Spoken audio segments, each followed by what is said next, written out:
తెలియజేస్తున్నాం. మళ్ళీ మీరు ఓనర్షిప్ తీసుకోవాలి. చేసే పనులు సరిగా జరుగుతున్నాయా లేదా కూడా చూసుకోవాలి.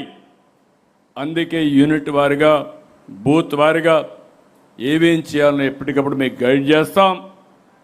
ఒక పక్క ఎథికల్ ఎకనామిక్ ఎంపవర్మెంటే కాకుండా ప్రజలకిచ్చే సంక్షేమం అభివృద్ధి ఇవన్నీ కూడా సుజావుగా జరగాలంటే అది పార్టీ వల్ల సాధ్యం.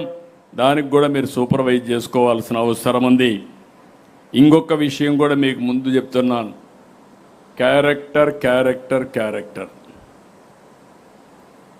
ఏది పోగొట్టుకున్నా డబ్బులు పోగొట్టుకున్నా మళ్ళా సంపాదించుకుంటాం, కానీ క్యారెక్టర్ పోతే మాత్రం మళ్ళీ సంపాదించుకోలేము.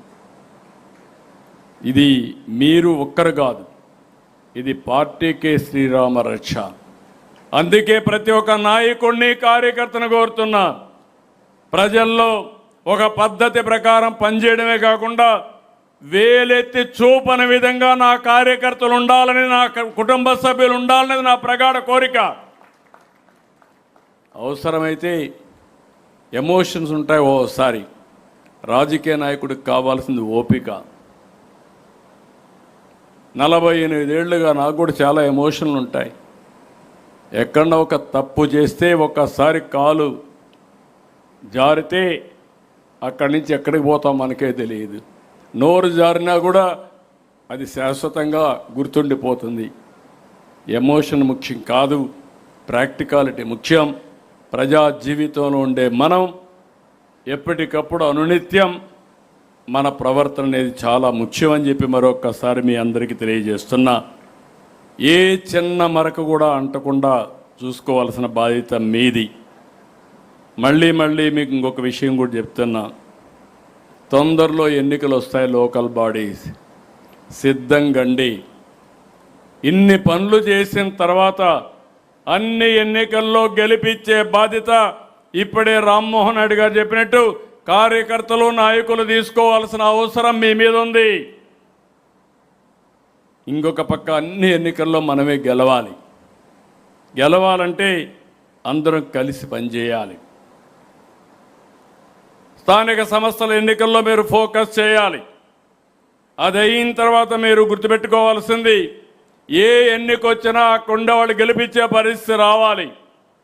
29 ఎంతో దూరంలో లేదు. ఇప్పటి నుంచే 29కి మీరు ప్రిపేర్ కావాల్సిన అవసరం ఉంది.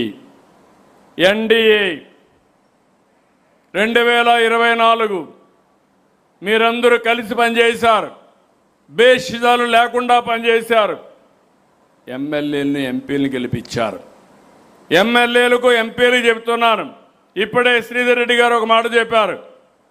ఎలాంటి బేషిజాలకు పోకుండా మళ్ళీ గెలవాలని, లైఫ్ లాంగ్ ప్రజాసేవలో ఉండాలని ప్రజాప్రతినిధులకు ఉండాల్సిన అవసరం ఉంది.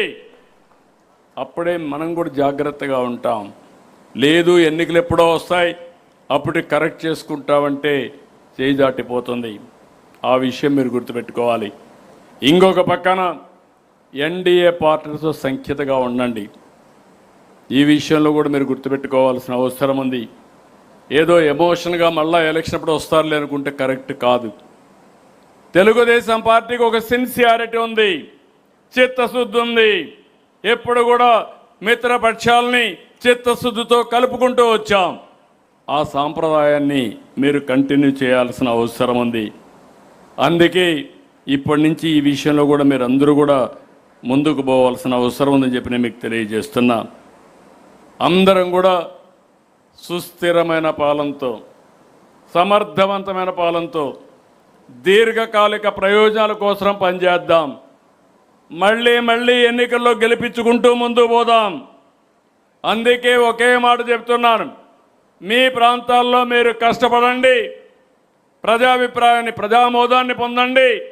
మిమ్మల్ని అన్ని విధాల గౌరవించే బాధ్యత తెలుగుదేశం పార్టీ కుటుంబ పెద్దగా మేము అండగా ఉంటామని మరొకసారి మీ అందరికీ తెలియజేస్తున్నా. ఈ మహానాడు, చాలా మహానాడు చూసా. ఈ మహానాడు మాత్రం నాకు కూడా ఒక నూతనమైన స్ఫూర్తినిచ్చింది, ఎక్కడ లేని ఉత్సాహం ఇచ్చింది. కొండనైనా బద్దలు చేస్తామనే ఆలోచన శక్తిని ఈ మహానాడు ఇచ్చింది. అందుకే మళ్ళీ మళ్ళీ కోరుతున్నా, గొడ్డలి party never again, NDA again and again. అందరి చెవుల్లో ఇది ప్రతిరోజు వినపడాలి. మళ్ళీ మళ్ళీ గుర్తుపెట్టుకోండి, గొడ్డలి పార్టీ నెవర్ అగైన్, ఎన్డీఏ. ఇప్పుడు చెప్పండి, గొడ్డలి పార్టీ. టీవీల్లో ఉండేవాళ్ళు కూడా చెప్పాలి, అందరూ చెప్పాలి, రాష్ట్రం అంతా మారుమోగాలి. గొడ్డలి పార్టీ.